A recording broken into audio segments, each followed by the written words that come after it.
Kasngi banyeng kong ngayo hiapi kadonut jong ngakalastang banhi kajing kmi jong pi kalong kung kasngi bapin saya kajing im yong Kajing kia jong pi kapent men ya ka men siem kasur jong pi kalong kung kajing guai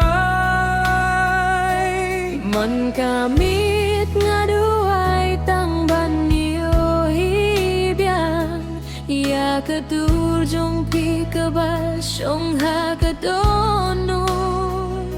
piti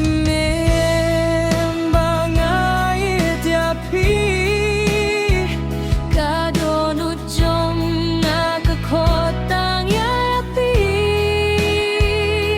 wadlang among dakitien kikmat jong aki atulun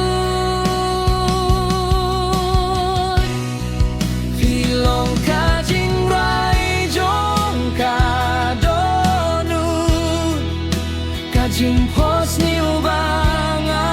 laban klip wadlada ka pertekan kila ngadangap tang nyapi to ay kakiti jong pihangan nginyelang hakaling pika jingin pide ka jingit ka bangawan ban nga niyet ya pijunon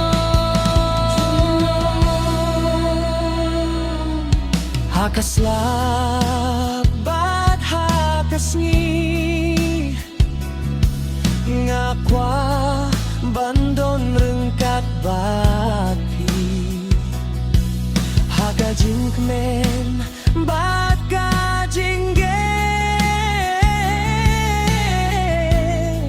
ngam kwa baniano yapi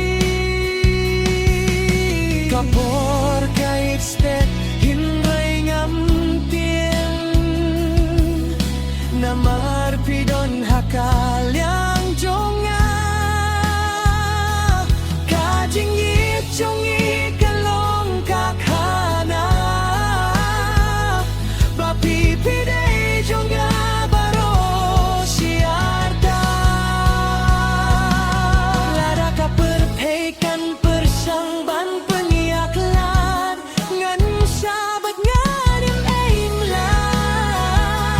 kajing it pat kajing diayet kilong kabor jongi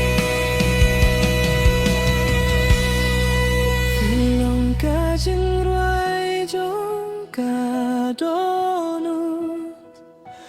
kajing giet kabah lemku ngakir patang kawai napi watiano ya kakti jonga man kasngi nga